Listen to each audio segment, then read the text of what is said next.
আসসালামু আলাইকুম গাইস, ইসমি জহিরুল ইসলাম। আশা করি আপনারা সবাই ভালো আছেন। আলহামদুলিল্লাহ, আমিও ভালো আছি।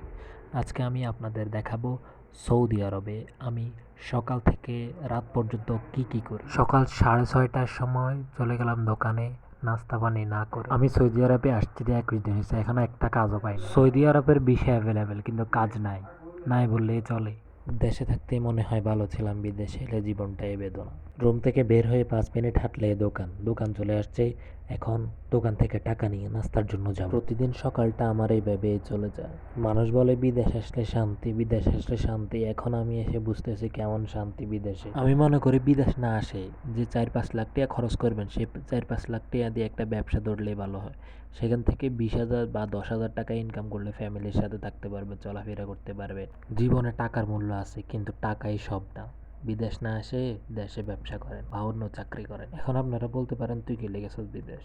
আমি তো বিদেশ আসতাম না, আমার বাপ মা চাপে আমি বিদেশ আসছি। এসে যেহেতু পরিচিত, হলে কাজ করে থাকতে হবে। দোকানে এসে টাকা নিয়ে চলে গেলাম হোটেলে, হোটেল থেকে নাস্তা নিয়ে এখন খাবো। দোকান থেকে নাস্তা পানি করে চলে গেলাম ঘুরতে। এখন এই দেশে ঘোরাঘুরি ছাড়া কোনো কাজে নাই, কারণ সবকিছু ঠান্ডা।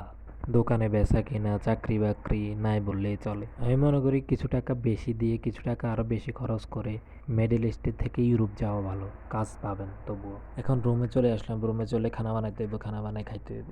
ইনকাম না থাকলে কি হবে? পেটে তো আর মানবে না। আজকে রান্না করেছি বেগুন দিয়ে, আলু দিয়ে, সালাদ, তার সাথে মাছ ভাজি। যত কাজ থাকুক না কেন, বাসায় এসে নিজেকে রান্না করতে হবে, নিজে সবকিছু করে নিজে খেতে হবে। আমি তো রান্না করতে পারি না, আমার ভাই রান্না করছে, আমি এসে খেতে বসলাম।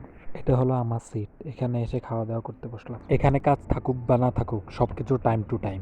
যেমন আমি কাজ কাম না থাকা সত্ত্বেও 6:30টার সময় দোকানে গিয়েছি, দোকান থেকে 12টার সময় আসছি। 12টা থেকে 1টা পর্যন্ত খাওয়া দাওয়া সবকিছু কমপ্লিট করি। তারপর 1টা থেকে 2টা পর্যন্ত ঘুমাই, 2টা থেকে আবার দোকানে চলে যাই। দোকান থেকে আবার 9:30 কিংবা 10টার সময় আসবো বাসায়। এই তো চলছে এভাবে, 21টা দিন শেষ হয়ে গেল। সবাই আমার জন্য দোয়া করবেন, সুস্থ থাকবেন, ফেসটিকে ফলো দিবেন। আল্লাহ হাফেজ, আসসালামু আলাইকুম।